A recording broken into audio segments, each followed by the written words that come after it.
की बड़ी खबर आपको बता रहे हैं। फैजल खान वर्सेस रोशन आनंद का विवाद थमता नजर नहीं आ रहा। फायरिंग मामले में जेल जाने के बाद रोशन आनंद ने पहली बार अपनी क्लास ली। क्लास में वो काफी ज्यादा भावुक नजर आए और इस दौरान उन्होंने फैजल खान के ऊपर कई बड़े आरोप लगाए हैं और कई खुलासे किए हैं और साफ कर दिया है कि 10 करोड़ रुपए देकर उन्हें बर्बाद करने की प्लानिंग और साजिश फैजल खान ने रची थी। तो क्या कुछ चल रहा है फैजल खान के मामले में, कैसे फैजल खान की मुश्किलें बढ़ती जा रही है और रोशन आनंद के आरोपों में कितनी सच्चाई है, इसी पर ज्यादा जानकारी के लिए मेरे साथ जुड़ रहे हैं मेरे सहयोगी नीतीश ठाकुर। सर, सबसे पहले बात करते हैं, रोशन आनंद ने सीधे सीधे आरोप लगाया है फैजल खान पर, तो आखिर इसमें जो आरोप लगाए गए इसमें कितनी सच्चाई नजर आ रही है? देखिए, सच्चाई अगर नजर आने की बात है तो उनका सबसे पहला लाइन यही था जब वो क्लास ले रहे थे तो बड़े भावुक होकर के, और एक शिक्षक के नाते वो एक भाई भी है शिक्षक के साथ साथ में, तो फिर भी उन्होंने उनके भाई के देहांत को अभी मुश्किल से 20 दिन भी नहीं गुजरे और उसी बीच में वो सामने आकर के उन्होंने क्लास ली और बच्चों के साथ उन्होंने बहुत सारी ऐसी इमोशनल बातें शेयर की जो कोई भी सुनकर के भावुक हो जाएगा। जब आप उस वीडियो क्लिप को देखिएगा तो उसमें एक सबसे बड़ा एलिगेशन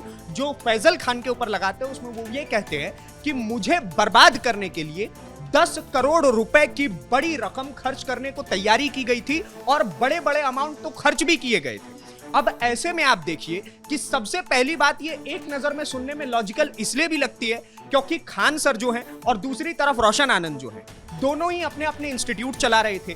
खान सर अब तक सोशल मीडिया पर और पूरे के पूरे जमाने में पीआर करके और सारे जगह पर अपना हवा बना करके सबसे ज्यादा बिहार के मजबूत टीचर बनने का दावा करते रहते थे। वो बोला करते थे कि उनके स्टूडेंट सबसे ज्यादा पास आउट होते हैं।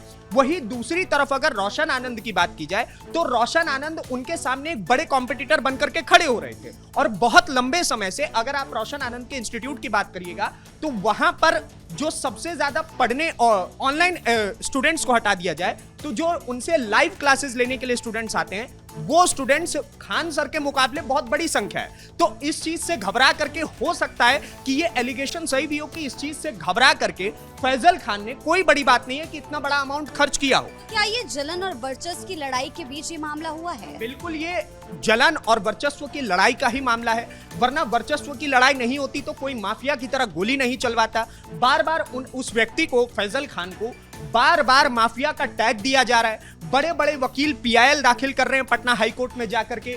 3 तारीख को उनकी जो सुनवाई होनी है उसके ऊपर भी बहुत सारे एक्सक्लेमेशन मार्क हैं कि भाई अब आगे इनको एंटीसिपेटरी बेल मिल पाएगी कि नहीं मिल पाएगी। तो ऐसे सारी चीजों में घिरने के बावजूद अगर फैजल खान सामने नहीं आ रहे हैं तो ये अपने आप में बहुत सारे सवाल खड़ा करता है। अब दूसरी तरफ अगर आप देखिएगा, रोशन आनंद के जो एलिगेशन है वो इसलिए भी एक बार को सही लगते हैं, उसके पीछे का बड़ा कारण ये हो सकता है कि ऐसा तो है नहीं कि फैजल खान कोई बहुत ही ज्यादा गरीब शिक्षक हैं, उनके पास पैसे या धन की बहुत ज्यादा कमी है, ऐसा नहीं है। उनके विवाह में देखा गया है कि किस प्रकार से करोड़ों रुपए खर्च करके उन्होंने अपनी शादी की थी। उनके छोटे भाई की शादी के लिए भी मीडिया हाउसेस पहुंचे हुए थे तो उसमें भी कितने करोड़ रुपए खर्च किए गए थे वो भी देखा गया है। घर की अगर बात की जाए तो बताया जाता है कि फैजल खान का घर जो है वो बहुत ही आलीशान बना हुआ है, यानी कि सीधा सीधा मतलब तो ये है कि पैसे की कोई कमी नहीं है फैजल खान के पास। वहीं अगर रोशन आनंद की बात की जाए तो रोशन आनंद के घर की भी तस्वीरें लोगों ने इसी बीच में देख ली कि कैसे उनका घर अभी भी एकदम नॉर्मल से घर में रहते हैं। पटना के अंदर जहां वो रहते हैं वहां पर भी किराए पर रहते हैं। उनके तीनों इंस्टीट्यूशंस जो है वो भी किराए के ऊपर है।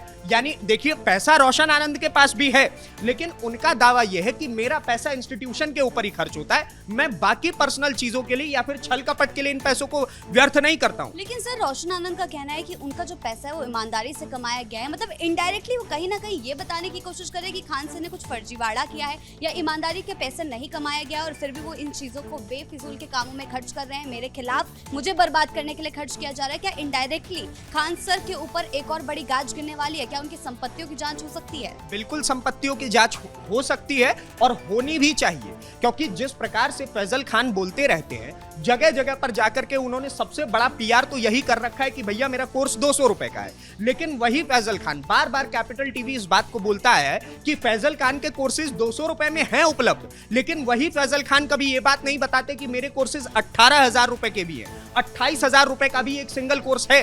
तो ऐसे ऐसे बड़े अमाउंट के कोर्सेज तो आप डिस्क्लोज नहीं करते हैं कि भैया मैंने इतने ज्यादा अमाउंट को लेकर के भी मैं पैसा पढ़ाता हूं। अब मैं आपको एक और चीज बताता हूं कि फैजल खान जो है, फैजल खान 18,000 जिस कोर्स का लेते हैं, रोशन आनंद उसी कोर्स का मात्र 12,000 रुपए लेते हैं। और अगर लड़कियों की बात की जाए तो लड़कियों के लिए एक स्पेशल डिस्काउंट जो है वो रोशन आनंद की तरफ से दिया जाता है, तो वो कोर्स सीधा 50% प्राइसेस पे 6,000 रुपए में मिलता है। तो रोशन आनंद भी चैरिटी कर रहे हैं, ऐसी बात है नहीं, वो भी बच्चों के बीच में कम पैसों में पढ़ाने का प्रयास कर रहे हैं। तो रोशन आनंद की बात ना सुनकर के केवल और केवल मीडिया फैजल खान की बात सुने, ये भी पॉसिबल नहीं हो सकता है। फैजल खान बार बार इसी चीज का रोना करते रहे इस पूरे केस के बीच में कि भैया देखो मेरा नाम तो खान सर है और मुझे फैजल खान बोला जा रहा है। और इस चीज के ऊपर सबसे बड़ा प्रश्नवाचक चिन्ह ये लगता है कि क्या फैजल खान के आधार कार्ड पर खान सर लिखा हुआ है? नहीं, जो नाम है उस प्रकार से उस व्यक्ति को बुलाया जाएगा। अब दूसरी तरफ अगर आप देखिएगा तो इनके ऊपर आने वाले समय में कौन कौन से बड़े गाज गिर सकते हैं, उसमें सबसे पहला है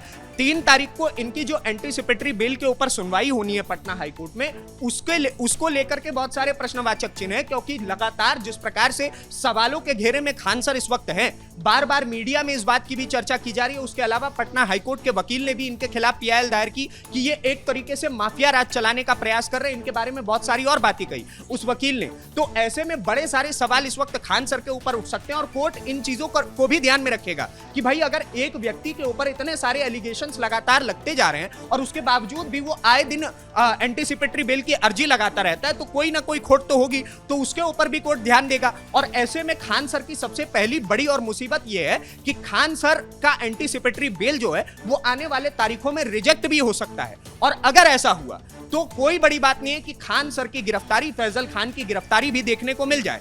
दूसरी तरफ अगर आप देखिएगा तो रोशन आनंद अब जाकर के बाहर आए हैं। बहुत लंबे समय से वो खुद भी बीमार थे, उनके भाई का जो देहांत हुआ उसके बाद से वो और ज्यादा परेशान चल रहे थे, तो इसी वजह से वो बहुत लंबे समय से स्टेटमेंट्स नहीं दे रहे थे। लेकिन उसके बावजूद भी मीडिया में आकर के कम से कम रोशन आनंद बातें रख रहे थे। और ऐसे में अगर खान सर की वही बात की जाए तो इतने सारे एलिगेशंस लगने के बाद, पीआईएल दाखिल होने के बाद और तरह तरह की चीजें होने के बाद, जो Khan sir any time mike IDs से घिरे रहते थे, इसी तस्वीर को देख लीजिए कि कैसे वो 24 घंटे मीडिया के सामने रहा करते थे, अपनी पीआर की बातें किया करते थे। लेकिन वही दूसरी ओर बीते लंबे समय से फैजल खान बाहर आकर के ये नहीं बता रहे हैं कि भाई ये सारे आरोप झूठे हैं। क्या फैजल खान को अब अपनी बदनामी का डर लग रहा है? क्योंकि स्टूडेंट्स के बीच भी काफी ज्यादा आक्रोश देखने को मिला है। अभी भी जो ज्ञान बिंदु के स्टूडेंट्स हैं या बाकी स्टूडेंट्स हैं, उनके भी ये मांगे कि खान सर को भी गिरफ्तार किया जाना चाहिए, क्योंकि रोशन आनंद को भी गिरफ्तार किया गया था। ऐसे में रोशन आनंद ने जो आरोप लगाए उसकी एक तरह से पुष्टि भी की जा रही है, क्योंकि रोशन आनंद को तो गिरफ्तार किया गया लेकिन फैजल खान के ऊपर कार्रवाई नहीं हुई। तो क्या कुछ चल रहा है? इसीलिए क्या वो ऑनलाइन क्लासेस भी नहीं ले रहे हैं फैजल खान?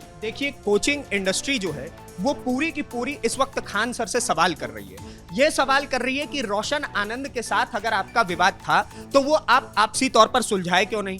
दूसरी तरफ आपको गोली चलाने की क्या आवश्यकता पड़ गई? आपने एक तरफ गोली चलवा दी, उसके बाद आपने झूठ मूठ का मीडिया में यह बयान दे दिया कि देखिए गोली तो रोशन आनंद के द्वारा चलवाई गई थी। यानी कि आप कहीं ना कहीं एक शिक्षक होने के बावजूद दूसरे शिक्षक के खिलाफ थे। ये तो हो गई पूरी की पूरी कोचिंग इंडस्ट्री की टीचर्स की बात। अगर वहीं स्टूडेंट्स की बात की जाए तो मुसल्लमपुर हाट से लेकर के दिल्ली के स्टूडेंट्स तक इस बात को कह रहे हैं कि भाई एक शिक्षक को बेल, यानी एक शिक्षक को जेल, यानी रोशन आनंद को जेल, और वहीं दूसरी तरफ खान सर को बेल। ये किस प्रकार का न्याय है? अगर गोली चलवाई गई खान सर के द्वारा, झूठे स्टेटमेंट्स खान सर के द्वारा दिए गए, भाई रोशन आनंद ने खोया, सारा का सारा लॉस जो है वो रोशन आनंद ने उठाया, उनके इंस्टीट्यूट को और कोई देखने वाला नहीं, खुद रोशन आनंद ही हुआ करते थे। तो ऐसे में खान सर के लिए तो बहुत सारी चीजें समस्या की बात बनी रही है, पूरा का पूरा कोचिंग जगत उनके खिलाफ। दूसरी तरफ उनके जो खुद के स्टूडेंट्स हुआ करते थे और जो आज भी उनके स्टूडेंट्स हैं, वो भी इस बात को कह रहे हैं कि कहीं ना कहीं कोई खोटा, जिस वजह से खान सर ऑनलाइन क्लासेस नहीं ले रहे, जो मीडिया के सामने आए दिन आते रहते थे,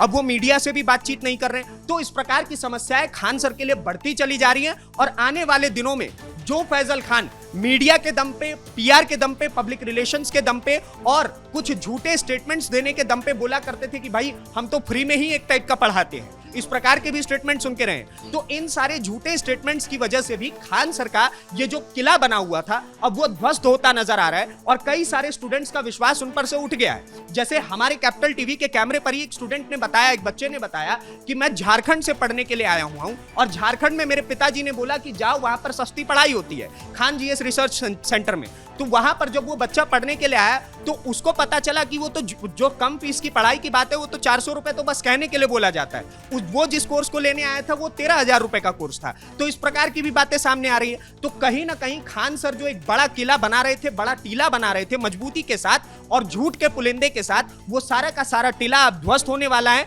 रोशन आनंद भी अब बच्चों के सामने आकर के, विद्यार्थी के सामने आकर के, रोशन आनंद का सीधा सीधा कहना यह है कि भाई अगर मुझे अदालत में न्याय नहीं मिला तो मैं जनता की अदालत में अपनी बातों को कम से कम रखूंगा कि मेरे साथ किस प्रकार से दुर्व्यवहार किया गया है, मेरे साथ किस प्रकार से एक तरफा जो है वो केस चलाया गया और वो बार बार कैपिटल टीवी ने दिखाया भी है। जी बहुत बहुत धन्यवाद आपका इन तमाम जानकारियों के लिए। तो कुल मिलाकर फैजल खान ने जो झूठ का नकाब पहना हुआ था वो दिन प्रतिदिन उतरता जा रहा है। लगातार नए नए आरोप उन पर लगते जा रहे हैं। उनकी मुश्किलें कम होने का नाम नहीं ले रही है। 3 जुलाई को एक बार फिर उनकी अग्रिम जमानत पर सुनवाई होनी है। ऐसे में गिरफ्तारी की तलवार भी उनके सर पर लटक रही है। वहीं एक बार फिर रोशन आनंद ने 10 करोड़ रुपए में उन्हें बर्बाद करने का आरोप जो फैजल खान पर लगाया है। अब रोशन आनंद के आरोपों के बाद फैजल खान की संपत्तियों की जांच भी हो सकती है। ब्रेकिंग न्यूज में फिलहाल मेरे साथ इतना ही। कैमरा पर्सन रवि आर्य के साथ मैं शिवानी अतुरी, कैपिटल टीवी बिहार।